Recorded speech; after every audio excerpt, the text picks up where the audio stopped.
అంత మాత్రం చేత అసలు ప్రయత్నమే లేదని అంటారు. నేను అంటా వ్యవహార జ్ఞానంలో ప్రయత్నం నాతో సహా మీ అందరికీ ఉంది. ఎంతవరకు ప్రయత్నం తెలియనితో తెలిసి అత ప్రయత్నించకపోయినా నువ్వు అనుకున్న ప్రకారం జరగదా, నీ ఇష్ట ప్రకారం జరగదా, నువ్వు అనుకో ప్రకారం అనుభవంలో చెప్పినప్పటికీ ఓ సిద్ధాంతాన్ని, ఓ మార్గాన్ని, ఓ పద్ధతిని, ఓ లక్ష్యాన్ని, ఒక ఆశయాన్ని అందరూ అంగీకరిస్తారా? అంగీకరిస్తారు. అందరూ అంగీకరించేది సర్వజనీయమైంది, విశ్వజనీయమైంది ఏది?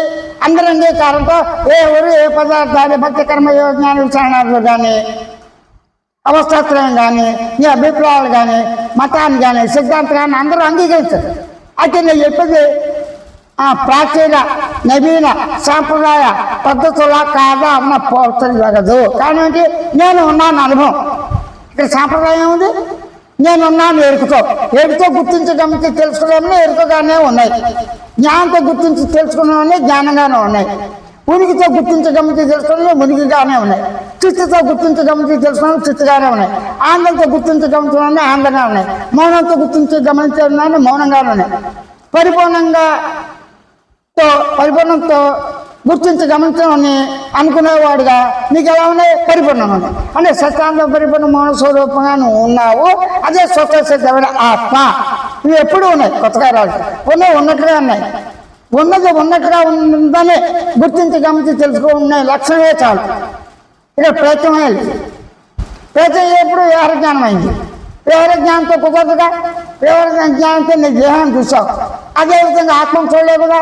కానీ చూడలేవు. దాంతో వ్యవహారంలో ఏ జ్ఞానంతో అయితే నీ వ్యవహారం చేస్తున్నావో ఏ కాదు, నీ సహజ జ్ఞానంతోనే, నీ సహజ జ్ఞాపక లక్షణంతోనే, నీ సహజ ఎరుక లక్షణంతోనే, నీ సహజ సాక్షి లక్షణంతోనే, నీ సహజ భావ శబ్ద లక్షణంతోనే నీవు నీ దేహాన్ని గుర్తించి గమనించి తెలుసుకుని ఎలా అనుభవిస్తున్నావో సహజంగా, అలాగే అదే జ్ఞానంతో, అదే స్మృతితో, అదే జ్ఞాపకంతో, అదే గమనించే లక్ష్యంతో, అదే తెలుసుకునే లక్ష్యంతో, అదే శబ్ద భావ లక్ష్యంతో నీ స్వస్వరూపం పరిపూర్ణ మౌన సకాల స్వరూపంగా ఉన్నట్టుగా స్వసిద్ధంగా ఉన్నది.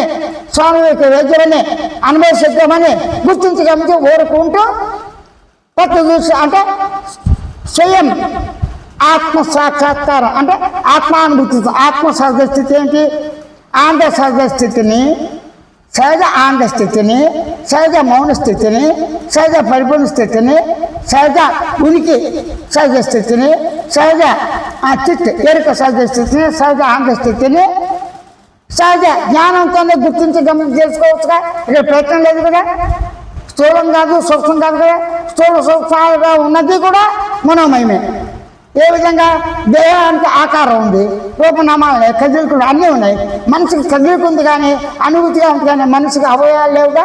మనసుకు పుట్టేది లేవు, ఆలోచన పుట్టేది లేవు, జ్ఞాపకాన్ని పుట్టేది లేవు, ఎరుకను పుట్టేది లేవు, సాక్ష్యం పుట్టేది లేవు, అనుభవాన్ని పుట్టేది లేవు, ఉనికిని పుట్టేది లేవు. కానీ ఈ లక్ష్యాలు నీకు ఉన్నాయి కదా స్వతంత్రంగా. ఆ లక్ష్యాలతోనే ఎరుకతో గుర్తించిందంతా ఎరుకమయమే. ఎరుకతో గమనించిందంటే ఎరుకమయమే సర్వం. ఈ సర్వం ఎరుకమయం. ఎరుక ఎలా ఉంది? సత్య పరిపూర్ణ స్వరూపంగా ఉంది. ఎటు ప్రయత్న ప్రసక్తి లేదు. ప్రయత్నాలు చేసినా చేయకపోయినప్పటికీ సహజంగా ఉన్న దేహ పదార్థాన్ని ఉంటూనే సహజంగా ఈ సత్యనారాయణ స్వరూపమైన మౌన సహజ స్థితి, ఆనంద సహజ స్థితి, ఉనికి సహజ స్థితి, చిత్ ఎరుక సహజ స్థితి, పరిపూర్ణ సహజ స్థితి ఉన్నది స్వతసిద్ధంగా. స్వతహాగా ఉన్న దాన్ని ఉన్నట్టుగానే గ్రహించి గుర్తించి తెలుసుకుని గమనించడం చాలు. ఇక్కడ వ్యవహార జ్ఞానం లేదు, ప్రయత్న ప్రసక్తి లేదు.